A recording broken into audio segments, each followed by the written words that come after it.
আমার ফোন বিভিন্ন রকমের শব্দ করতো ওই সময়। যত সময় গিয়েছে তত সময় আমি বুঝতে পেরেছি সে কে। কিন্তু তখন বুঝতাম না। তখন মনে হতো যে হয়তো এরাই কেউ না কেউ। আবার হয়তো আড়াল থেকে কেউ কথা বলার চেষ্টা করে কিন্তু সামনে আসে না। ওই দিনও মোবাইল ফোনে শব্দ হচ্ছিল কোনো কারণ ছাড়াই। আর এই শব্দটা ছিল একজন নারীর আর একজন পুরুষের। শব্দটা অত্যন্ত ঘৃণা জাগা শরীরে। জোর জবরদস্তি করার শব্দ, লম্পটদের হাসি আর নারীর যন্ত্রণা। ওই অনেক সময় কিছু লম্পট কিছু সময়ের জন্য এমন কিছু কাজ করে যে কাজটা শুধুমাত্র সে তার ওই ছটফটানিটা দেখতে চায়। ওই রকম এই শব্দগুলো প্রচণ্ডভাবে বিরক্ত হয়ে উঠেছিলাম তখন আমি। এই শব্দগুলো যে আসে তখন আমি পার্শিয়ালি দুই একজনকে বলেছিলাম যে আমার ফোন মনে হয় যে অন্য কেউ ইউজ করে মাঝে মাঝে। এই কারণে আমি আমার ফোন বদল করার পরও এটা থামেনি। এটা তখন শুরু প্রায় একদম। আবার প্রায়শই ওই বাংলাদেশ বেতারের মতো করে শব্দ করতো, ঝড়ের পূর্বাভাস দেওয়ার মতো করে। কিন্তু ওটা কেটে যেত, কথাগুলো কেটে যেত, মানে আসতো কেটে যেত, এরকম একটা অবস্থা। ওই দিনও এরকম শব্দ হচ্ছিল এবং শব্দ হওয়ার পরে আমি খুব খুব খুব ঘৃণা অনুভব করলাম নিজের ভিতরে। রাতের দিকে দিগন্তের তারা আসা, দিগন্তের তারা আসার পরে সে আমাকে জানায় আমার আশপাশে অনেক অ্যাক্টিভিটি। আমি জিজ্ঞেস করলাম কিরকম। সে বলল কেউ না কেউ এই শহরে ঢুকেছে, অবশ্যই আরো আগে ঢুকেছে, এখন না। যার উপস্থিতি আমি এখন টের পাওয়া শুরু করেছি। এবং ওরা আবার এখানকার অধিবাসী না, ওরা দূরের। আর আমি তাকে চিনি। আর আমি যদি এখন তোমাকে বলি তাহলে তা তোমার জন্য একটা ধাক্কার মতো। তারপর আমি ওকে জিজ্ঞেস করলাম বলে ফেলো না, এখন না বলে আর উপায় আছে নাকি। সে তখন বলল ওদের সর্দার। আমি বললাম কাদের সর্দার? দিগন্ত তারা বলল গ্যাব্রিয়েলের সর্দার। তখন আমার মনে পড়লো ওই যে আমি বেল্ট পরা একজনকে দেখলাম মেজরের মতো, ওই বদমাইশি হাসি তার চেহারার ভেতরে। আমি ওই কথাটাই দিগন্ত তারাকে বললাম যে এটা কি সে নাকি। দিগন্ত তারা কথার উত্তর দেয়নি আমার। সে কিছুক্ষণ পর আমার একদম কাছে আসে, তারপর আমাকে বলে আমার মনে হয় যে আমার জন্য তোমার জীবনে এত ধাক্কা, এত অশান্তি, এত জ্বালা আর এত যন্ত্রণা। আমি বললাম যে এই কথা বলার দরকার নেই এখন। তারপরও সে আমার আরো কাছে আসলো। এখন ওর আর আমার ভেতরে মাত্র 1 ফিটের দূরত্ব। ওই সময় ও আমাকে বলল ও যে এসছে, তুমি যা দেখেছো এখন পর্যন্ত আর ওরা যা যা করেছে তোমার সাথে এখন পর্যন্ত কিছুই না। তোমাকে তোমাকে আলবেনিয়ান যতখানি কষ্ট দিয়েছে না, ততখানি সে কষ্ট দেবে না। কিন্তু তুমি যদি ওকে মাপো ওর শয়তানির লেভেল, তাহলে ও আলবেনিয়ানের চেয়েও বেশি বড়, ও আলবেনের চেয়েও বেশি খারাপ। তুমি জানো না তোমার সামনে কে আসবে এখন। এই জন্য আমি মনে করি যে আমার জন্যই তোমার জীবন এলো বলে এইভাবে তুমি এত অশান্তির ভেতরে। আমি ওকে কথা বলতে দিইনি, কারণ ততদিনে আমি বুঝতে পারি যে কোনো একজন ইন্ডিভিজুয়ালের কারণে আমার জীবন এরকম না, এটা তাকদীর। আর আমি কোনো না কোনো জায়গায় কোনো না কোনো ইকুয়েশনে দাঁড়ানো। এই জন্যই ওই ইকুয়েশনটা ওই পর্যন্ত যাওয়ার আগ পর্যন্ত পথে যা যা ঘটবে তা আমার উপর দিয়েও যাবে, বাকি সবার উপর দিয়েও। আমি পেছনে সবসময় তাকাতাম আমার পরিবারের দিকে, কারণ তাদের সিকিউরিটি আমার কাছে সবচেয়ে বেশি। এই জন্য আমি প্রায়শই বলতাম যে তুমি দেখে রাখবা বাকি সবাইকে। আমি মরলাম, তাদের কেউ না কেউ আছে, কিন্তু তাদের যদি কিছু হয়ে যায় আমার তো আর কেউ নাই। তখন আমাকে ওই একটা রাস্তায় অ্যাপ্লাই করা লাগবে, তা হচ্ছে সোজা গলায় ফাঁসি নেওয়া, এছাড়া আর কোনো উপায় নেই। ওই গাড়ির নিচেও লাফ দিব না, ট্রেনের নিচেও লাফ দিব না। আর অন্য কোনো উপায়ে মরার আমার কোনো ইচ্ছা নাই। তখন দিগন্ত তারা সেখান থেকে চলে যায়। কিন্তু চলে গেলেও ও তো জানতো একটা খবর তো আসবে, তাই না? খবরটার আন্দাজ আমি কিভাবে পাই আমি আপনাদেরকে বলি। ফজরের নামাজের একদম আগে, তখন আজান দেয়নি। ওই সময় আমি বসেছিলাম, না আমি জিকিরও করছিলাম না, ইবাদতও করছিলাম না, বসেছিলাম আমার টেবিলে, আমি কোনো একটা কাজ করছিলাম। সম্ভবত আমি কিছু টুকটাক কাজ করি সেগুলো। অপেক্ষা করছিলাম যে আজান দিবে, নামাজ পড়বো, শুয়ে পড়বো। এবং ওই সময় টেবিলে বসা অবস্থায় আমার ঘোর চলে আসে। আর আমি আপনাদেরকে বলেছি যে আমার ড্রিম একরকম আর ঘোর আর একরকম। ঘোর ইমিডিয়েটলি ঘটে। তো আমার ঘোর যখন আসে তখন আমি যেটা দেখতে পাই তা হচ্ছে একটা বিছানা, একটা মেয়ে বসা, কিন্তু বাঁধা না। একটা মেয়ে বসা এবং মেয়েটার কোমরের দিক দিয়ে মানে যে ধরনের কাপড় চোপড় পরা, সে একদমই কেমন জানি মানে অদ্ভুত। মানে তার মানে কোমরের সাইডটা একটা মানুষের শরীর যতখানি হবে তার ডাবল, শুধু ওইটুকুই। সে কিন্তু জীর্ণ শীর্ণ একটা মেয়ে। এবং তার পেছনে তার কাজ যেখানে, সেখানে একটা হাত, যে হাতের আঙ্গুলগুলো কিন্তু সব মানুষের মতোই, কিন্তু আঙ্গুলগুলো একটার সাথে আরেকটা লাগানো, অ্যাটাচড। 4টা ফিঙ্গারই দেখা যায়, কিন্তু একটার সাথে আরেকটা অ্যাটাচড। আমার এটুকুর পরে আমার ঘোরটা কেটে যায়। ওই দিন দুপুরবেলা কিছু ঘটনা ঘটতে শুরু করে। আমি ওইটা এক্সপ্লেন করবো না ইচ্ছা করেই। ওই ঘটনার চক্রে বিকেলের ভেতরে আমি বুঝতে পারলাম যে আমার জন্য ফাঁদ তৈরি করা। ঘটনা যেটা দুপুরে 2টায় শুরু হয়, যেটা একেবারে শেষ হয় বিকাল 5টার ভেতরে, 5টা সাড়ে 5টার ভেতরে, তা হচ্ছে আমার আমার পর্যন্ত তারা চলে এসছে। মানে আমাকে ওরা ট্র্যাক করে কিভাবে ওই জায়গায় নিয়ে যাবে সে ব্যবস্থাটা করে ফেলেছে। অর্থাৎ ভিকটিমের বাবাকে ওরা ম্যানিপুলেট করেছে ভালো মতো করে। এবং ভিকটিমের বাবা খুবই ক্ষমতাধর একজন ব্যক্তি ওই সময়, তো তার জন্য এটা কঠিন না। তো ওই সিচুয়েশন বাদ দিলাম যে আমি কিভাবে ওইখানে যে পৌঁছে গেছি, কারণ ওইটা বলতে আমার খুবই অড লাগে, আর ওটা ম্যাটার করে না এই মুহূর্তে ঘটনায়। কিন্তু মেইনলি ইনফ্লুয়েন্স আর ফিসফিসানি আর মেয়ের মুখ দিয়ে বের হওয়া কথাগুলোর ঠিকানাগুলো, জায়গাগুলোর নামগুলো, এই সমস্ত কিছু একটা সূত্রে মিলে মিলে মিলে মিলে শেষ পর্যন্ত আমাকে ওরা ধরে ফেলেছে। এখন আর উপায় নেই যাওয়া ছাড়া। এবং ওই সময় এমন পরিস্থিতি ছিল না যে আমি পালিয়ে যাব, না, পালানোর আর কোনো রাস্তা নেই। আর তখন পর্যন্ত ব্ল্যাক লিকুইড এই পরিমাণ থ্রেড লেভেলে দাঁড়ায় নাই, আমি তো জানতাম মনে যে কি হইতেছে আমি পেছনে। আমি তখন গাড়িতে, আর যেই গাড়িতে, ওই গাড়িতে যে কোনো মানুষ উঠতে চায় না, ওইরকম একটা গাড়িতে আমি। তো আমাকে নিয়ে যাওয়া হলো এবং যে ধরনের ট্রিটমেন্ট আমি মনে করেছিলাম আমার সাথে দেখাবে মানুষ, ওইরকম দেখায় নাই। মানে কেউ নেগেটিভ কোনো রকম বিহেভিয়ার করে নাই। মেয়েটা আমার চোখের সামনে, এবং মেয়েটার আমার থেকে মনে হয় তখন 1-2 বছরের ছোট ছিল। মানে এই মুহূর্তে আমার থেকে 3-4 বছরের ছোট হবেই। তো মেয়েটাকে আমি ঠিক যেভাবে দেখেছিলাম ঘরের ভিতরে, সে ওই অবস্থাতেই।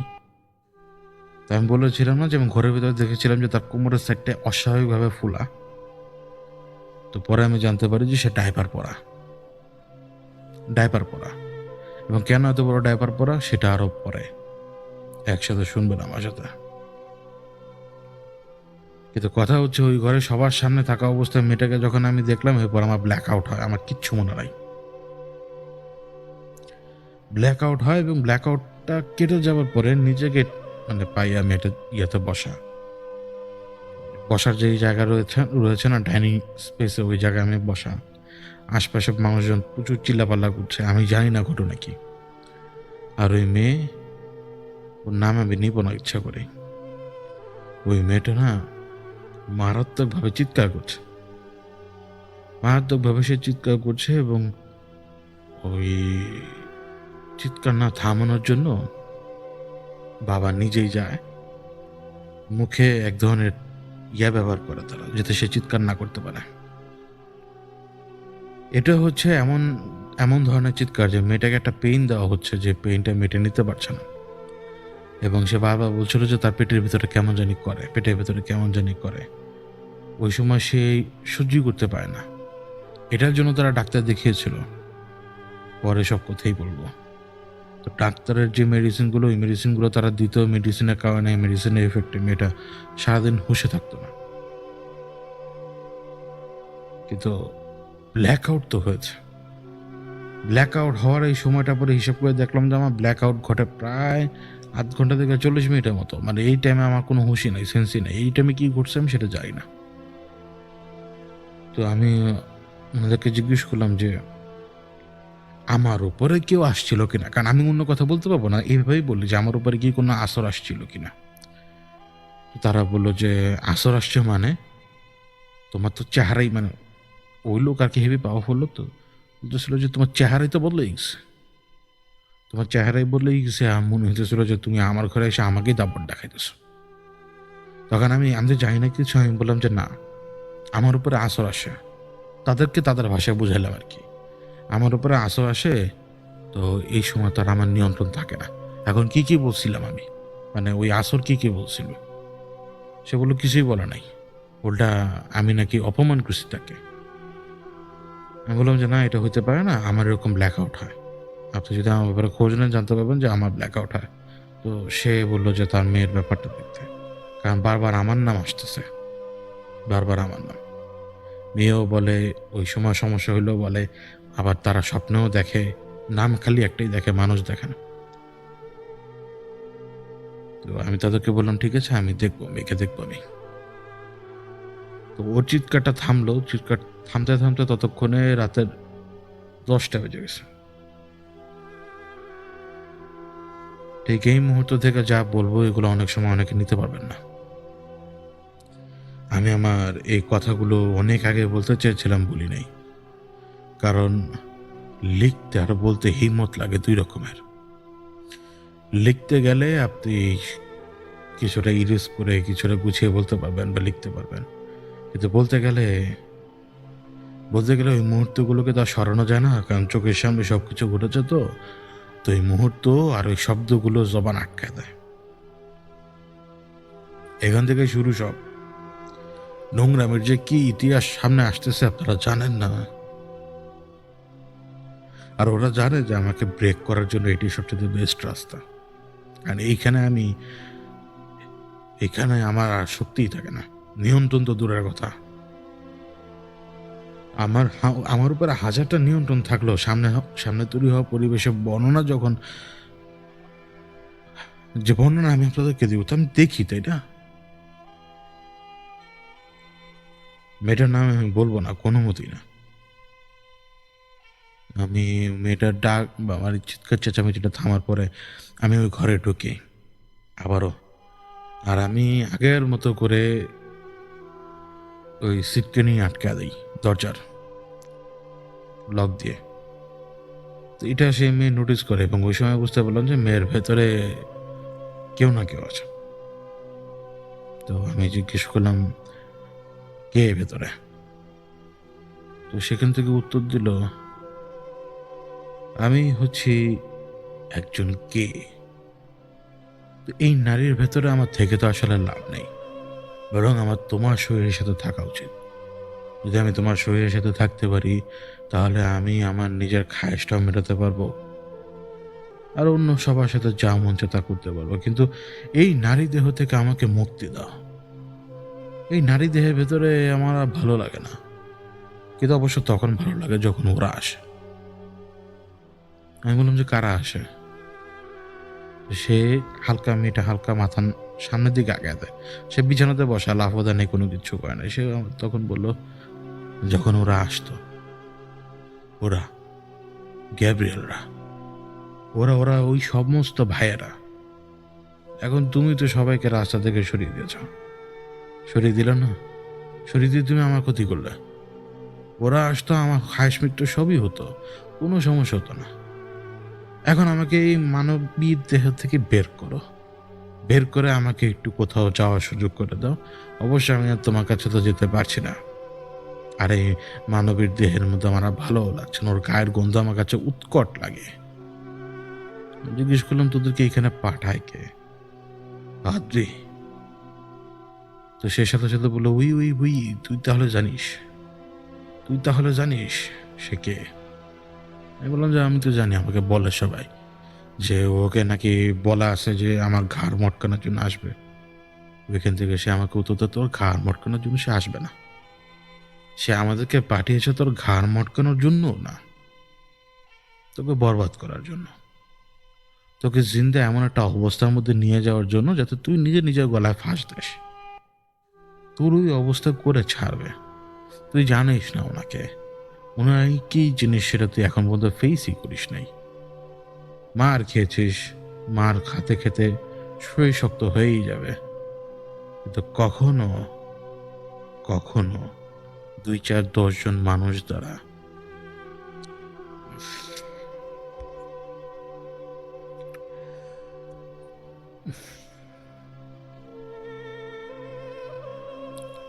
ও আমাকে বলেছিল যে কখনো 2, 4, 10 জন মানুষ দ্বারা কি আমি যাই হোক, আমি এই কথা উত্তর দিইনি। তখন আমি বললাম যে তোদের তোদের বস কই? সে এদিক ওদিক তাকালো, তাকিয়ে বললো যে এখানে নাই, কিন্তু সে আসবে এবং সে সে এসে সে 2টা সংখ্যা পূরণ করবে। আমি বললাম যে কোন 2টা সংখ্যা? সে তখন বললো এখন 568 নাম্বার চলছে। আমি বললাম 568 মানে কি? এই আমি যখন জিজ্ঞেস করলাম মানে কি, সে আমাকে বলে যে ওর সাথে 568 বার হয়ে গেছে, 569তম বার ওনার আর 570তম বার তোর, ব্যাস এইটুকুই। আমি বললাম যে কি, কার কি বার? কিন্তু যখন আমি এই কথাটা বললাম বোকার মতো কার কি বার, ওই সময় যে আমার রিয়েলাইজেশন আসলো, ও আমাকে বললো কি এতক্ষণ। পুরো ব্যাপারটা ছিল হচ্ছে সেক্সুয়াল অ্যাবিউজের। 568 নম্বর যে নাম্বারটা ওরা আমাকে বললো, আমি জানি না এটা সত্য নাকি মিথ্যা। ওরা ওই সময় দাবি করছে যে 568 বার যা হওয়ার হয়েছে ওই মেয়ের সাথে, 568 বার, এবং এটা এই ইম্পসিবল নাম্বার, এবং এখনও নাকি আরো 2টা সংখ্যা দেওয়া বাকি, 570 করা বাকি, এবং এই 2টা সংখ্যা ফুলফিল করবে 69 হচ্ছে পার্টি নিজে, 70 নাকি আমি। আর আমাকে ওরা বলেছিল যে তুই যাই করিস না কেন, তুই 70 নম্বর, তুই 70 নম্বরই থাকবি, তুই কোনো দিক দিয়ে কোনো রকম বদল আনতে পারবি না, তোকে দিয়ে 70তম বার করানো হবেই, এছাড়া কোনো উপায় নেই। তখন আমি কোনো কথার উত্তর দিচ্ছি না, কারণ এটা আমার জন্য একটা ইমোশনাল ট্রমা। এই নাম্বার বলুন বা এই ঘটনা বলুন, এটা আমার জন্য একটা ইমোশনাল ট্রমা। আমার চোখের সামনে 1000টা ছবি ফুটে, আর ওই সময় সে আমাকে বলল ঠিক ওইটার মতো, ঠিক ওইটার মতো যেটার কথা তুই বারবার ভাবিস মাঝে মাঝে। তো সে সময় বয়স হয় নাই, কিচ্ছু তোর গজায় নাই, কিন্তু মেয়েদের গজা যায়, ছেলেদের না গজাক, মেয়েদের সবই হয়। এই জন্য কম বয়সী মেয়েদের সাথে সবকিছু করা যায়, কিন্তু কম বয়সী ছেলেকে দিয়ে সেটা করা যায় না। করা যায় তোদের মতো তাগড়া জোয়ান ছেলেদেরকে দিয়ে। আর তোরা যখন তাগড়া জোয়ান, আস্তে আস্তে তোদের জোয়ান আরো বাড়তে থাকবে, আর বুড়ো বয়সে তো তোদের জোয়ানের লেভেল তো আরো অন্য লেভেলে যে পৌঁছা যায়, কারণ তখন তোরা অনেক রকমের ওষুধ খাস। ভয় নেই, ওই আদিকালের কথা বলে যা, ওই আদিকালে তুই কিছু করতে পারিস না, বললামই তো, তুই নিজেই বাচ্চা মানুষ, কিন্তু সে তো আর বাচ্চা ছিল না। এই জন্য যারা যেভাবে সুযোগ নেওয়া দরকার সেভাবে সুযোগ নেয়, এবং সুযোগ নিতে কোনো অন্যায় নেই, কোনো দোষ নেই, আদিকাল থেকে এইভাবেই চলে। কিছু সময়ের জন্য হয়তো নারী জাত বলবে যে সহ্য হয় না, খারাপ লাগে, কিন্তু এরপরে দেখবি যে সেও একই রকমের আনন্দ অনুভব করে। তুই কতক্ষণ মনে হয় তোর, কতক্ষণ মনে হয়? তো ব্যাস, এরপরে আর আমি ওই জায়গায় থাকি নাই। এই কনভারসেশন আমার জন্য না অনেক বেশি কঠিন, অনেক বেশি টাফ। আমি এগুলোর জন্য তৈরি না তো। তো আমি বেরোয় আসি এবং যখন বেরোয় আসি তখন সে ওই নূরজাহান নামটাও নিল। সে আরও ২টা ৩টা নাম নিল। ওই ২টা ৩টা নাম আবার আমার জন্য খুব ক্লোজ। তো তারা অ্যালাইভ। তো এভাবে বলল যে রাতে তাদেরকে ভিজিট দেওয়া কঠিন না। রাতের বেলা তাদের কাছে যাওয়া কঠিন না। এবং সে আরও একজনের নাম নিয়ে বলল যে তার সিল ভাঙতে তো বেশি সময় লাগবে না। জাস্ট একটা স্ট্রোক, এভাবে সে বলেছিল কথাটা। ওইখান থেকে ওই অবস্থায় চিল্লা বলছিল। বাকি সবাই শুনছিল কিন্তু আমি তো বাইরে। তো মেয়ের বাবা আর কি বলেছিল যে এই অবস্থায় চলে। আমিও সামনে যাইতে পারি না আমার মেয়ের। যা মন চা তা বলে। এগুলা কি হয়? তো আমি তাদেরকে বললাম যে দেখেন, একটু অপেক্ষা করেন, আমার লোক আছে, আমি একটু তাদের সাথে কথা বলবো, কিন্তু একটু সময় লাগবে আমার, কিন্তু অন্য কোথাও দেখেন না এখন, আমি দেখতেছি। তো তারা ওইটা অ্যাপ্রিসিয়েট করলো কিনা আমি জানি না। আমি চলে আসি। চলে আসার পরে অপেক্ষা করছিলাম দিগন্ত তারার। কথাগুলো না মাথা থেকে যায় না। যে ধরনের বিশ্রী কথা, এই কথাগুলো কখনো মানে ব্রেন থেকে দূরে যায় না কখন মানুষের। তো আমি অপেক্ষা করছি দিগন্ত তারার, কিন্তু মাথার ভেতরে আবার সাথে সাথে আরেকটা জিনিস ঢুকলো যে ব্ল্যাক আউট হলো কখন আবার। প্রায় 30 মিনিট 40 মিনিটের মতো ব্ল্যাক আউট। এই সময় কি ঘটলো? মানে আমি কি শুধুমাত্র ওই লোকটাকে গালি দিলাম? তো কোন সেন্সে আমি গালি দিলাম? বা যেই কথা বলছে সে কেন ওই লোকটাকে গালি দিল? তার মানে তখন আবার একটা ২ নাম্বারি থট আমার মাথার ভিতরে ঢুকে যে বাবা কি আবার কোনো দিক দিয়ে ইনভলভ কিনা, বা বাবাকে দিয়ে এবার কোনো কিছু চলতেছে কিনা। 568 মানে 568 নাম্বারটা, এটা ইম্পসিবল নাম্বার। এটা কেবল ঘরের মানুষের দ্বারা এই ইম্পসিবল নাম্বার মানে কাভার করা পসিবল, কিন্তু তারপর অনেক ব্যাপার মাথায় ঢুকছিল না। আর ইম্পসিবল নাম্বার দেখে আরো বেশি অবিশ্বাসও লাগছিল, কিন্তু অনেক কথাই হয়তো ওই কথাগুলোকে অ্যাভয়েড করা যায় না। তো ওরা নাকি এখনো মানে অপেক্ষায় আছে। তো আমি তখন দিগন্ত তারাকে বললাম যে দেখো, ইম্পসিবল নাম্বার আর আর 2টা নাম্বার নাকি বাকি। এখন 570-এর রিজনটা কি? তখন দিগন্ত তারা আমাকে যেটা বললো এটা শোনা পড়ে না, আমার রুহটা আমার নিজের জায়গায় ছিলই না। 568 নাম্বার ফিগারটা এটা ইম্পসিবল ফিগার না, এটা হয়ে গেছে। আর মেয়ের বাবা অনেক কথা তো আমাকে বলেছিল, মানে মেয়ের মার থেকে একটু বেশি শুনি, আর মেয়ের ওই যে বোন ছিল একটা ছোট, ওর কাছ থেকে আরো অনেক কিছু শুনেছিলাম, কিন্তু ওই সময় বললাম না যে ওগুলা ব্ল্যাক আউটের কারণে খেয়াল নাই। 568 নাম্বার এটা ইম্পসিবল নাম্বার না, এটা হয়ে গেছে, এবং এই কারণে মেয়ের এই অবস্থা। মেয়ে এখন এই জন্যই ডায়পার পরে। ওর ভেতরে ইনফেকশন এত মারাত্মকভাবে ছড়িয়ে পড়ে যে ওর ওভারি পর্যন্ত ফেলে দিতে হয়, আরও কিছু অপারেশন ওর ভেতরে হয়। ও তারপর থেকে এখনই অবস্থা। আমি বললাম যে তুমি আমাকে বলো নাই কেনাকে? বলো আমি তোমাকে কোন কথা বলবো, আমাকে এটা একটু বলবে? তুমি একটা মানুষ, আর তোমাকে যেইভাবে পারার দরকার সেইভাবে ওরা যাতা দেওয়ার চেষ্টা করে। আর আমি তোমাকে এসে যদি এগুলো এসে যদি বলি, তাহলে কি তোমার যন্ত্রণা দুদিক দিয়ে কমবে না বাড়বে আরো, বলো? আমি এই কথার কি উত্তর দেবো আমি বুঝতে পারলাম না। যেই সময় আমি কনফার্মেশন পেলাম যে 568 নাম্বার এটা সত্য, এই নাম্বারটা আপনি ইমাজিন করতে পারেন। আমি যাই না, এক একজনের মানসিকতা এক এক রকম, কিন্তু আমার মানসিকতা অন্যরকম। আর আমি এই জিনিসটা অন্যভাবে ডিল করি। এটা আমার পার্সোনাল লেভেলে যে আমি ডিল করি, এটা আমার লাইফের সাথে এমনভাবে টাই আপ করা যে আমি কোনোদিন মরার আগ পর্যন্ত ভুলতে পারবো না এই জিনিসগুলা। ওদিকে এদিক ওদিক তাকাই, আসমানের দিকে তাকাই, হোপলেস আমি, মানে হোপলেস।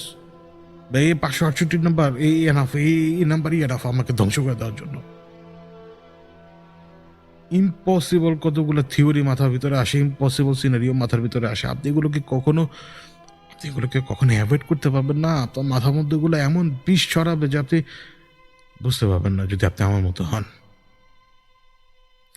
যখন আপনার সবচেয়ে বড় শত্রু আপনার নিজের বিবেক, আর আমার নিজের সবচেয়ে বড় শত্রু হচ্ছে আমার বিবেক নিজেই।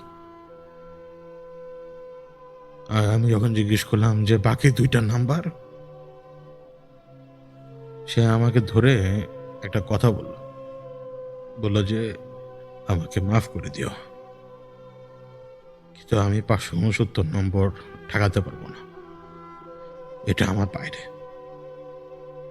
কিন্তু ৫৭০ আমরা ঠেকাতে পারবো হয়তো। কিন্তু ৫৬৯ ঠেকাতে পারবো না। অর্থাৎ আমি জানার পরও আরেকবার ঘটবে।"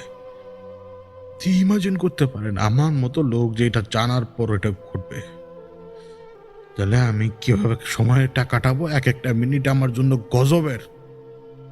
ওরা কেউ আমার কিচ্ছু না, লোকগুলো আমার কিচ্ছু না, কিন্তু ইমেজগুলো তো আমার জন্য গজবের, তাই না? কারণ আমার মাইন্ড সেটটা অন্যরকম। আমি তো আর মানুষের মতো না, সাধারণ মানুষের মতো না। ওই ইমেজ আমার মাথা থেকে সরছিল না। তো আমি ওকে বললাম যে, কোনোভাবে কি ঠেকানো যায় না? দিগন্ত তারা আমাকে বলল, আমি সিম্পলি ম্যাচ করতে পারবো না তার সাথে শক্তিতে, কারণ সে আলবেনিয়নের সমান। কিন্তু সে ওই শক্তি ম্যাচ করে, ওই শক্তি সে দেখাবে না, কিন্তু সে তোমাকে আঘাত করবে ঠিকই। আর সে জানে তোমাকে কিভাবে আঘাত করতে হবে। সে যে কোনো উপায়ে এই নাম্বারটা ফুলফিল করিয়ে দিবে, যে কোনো ভাবে। এটা একসেপ্ট করে নেওয়া ছাড়া উপায় নেই। এবং একসেপ্ট করে নিয়ে যদি সামনে যদি ৭০ নম্বরটা ঠেকানো যায়, আর আমি জানি ৭০ নম্বর তো হবে না, আমি ওটা জানি। আমি ওদিকে তাকিয়েছিলাম ফ্যালফ্যাল করে। এই কথাগুলো মাথায় ঢোকে না, মাথায় ঢোকে না। এই কথাগুলো ঢুকে না মাথায়। তখন আমি আমি মানে আমার মনে আছে যে আমি ওকে মানে দূর দূর করছিলাম, সরো এরকম। আমাদের হাতে তো উপায় নাই, তাই না? আমি তখন ওকে চ্যালেঞ্জ করা শুরু করলাম। আমি তো জানি না, তখন পর্যন্ত পুরা নাম জানি না। তো আমি ওই আমি পাদ্রির আগে একটা শব্দ জানি, এটুকুই আমি জানি। পুরা নাম জানি না। তো পুরা নাম না জানলে তো আবার সমন করা যায় না, ডাকা যায় না। তো আমি আমার নিজের মাথায় যেটা কাজ করছিল, আমি ওরা ডাকছিলাম ওইভাবে যে, তুই কোন জায়গায় আসিস আমার সামনে আয়, কোন জায়গায় আসিস আমার সামনে আয়। প্রায় ২টা ঘন্টা আজ আমি কি করছি আমি নিজেও জানি না। আমি ওকে শুধু ডাকছি, কিন্তু ওর দিক থেকে, অন্য কোনো দিক থেকে কোনো সারা শব্দ, কোনো কিছু নাই। কিন্তু আমার জন্য গজব অপেক্ষা করছিল, গজব। পালায় আসছি, কিন্তু গজব অপেক্ষা করছিল। কারণ রাত তখন প্রায় ৩:৩০ বাজে। আমি তো আসছি ওইখান থেকে আরো আগেই। দিগন্ত তারাও চলে গেছে। ২ ঘন্টা অনেক ট্রাই করলাম, হয় না। প্রায় ৪০ মিনিটের মতো আমি চুপচাপ বসে আছি। এবং ওই সময় প্রথমবারের মতো আমার নাকে একটা ঘ্রাণ আসলো। মানে অনেকটা ওই যে চিমনি দিয়ে তারা যেরকম ওই সুগন্ধি ছড়ায়, ওরকম চিমনি জাতীয় কোনো কিছু দেখেও সুগন্ধি ছড়াচ্ছে। এবং আমি তো চুপচাপ বসা, দেখুন আমার মাথায় কথা আসার কথা না, কিন্তু তারপরও আমি মানে যেখানে বসা সেখান থেকেই কীভাবে জানি ফ্লাশ একটা ইমেজ দেখছিলাম, মানে ভিশন আর কি, যে আমার পাশ দিয়ে কেউ ঘোরাফেরা করছে, যে অনেকটা পাদ্রির মতো পোশাক পরা, যার মাথাটা অনেকটা আমার পরিচিত একজনের ফেসের মতো,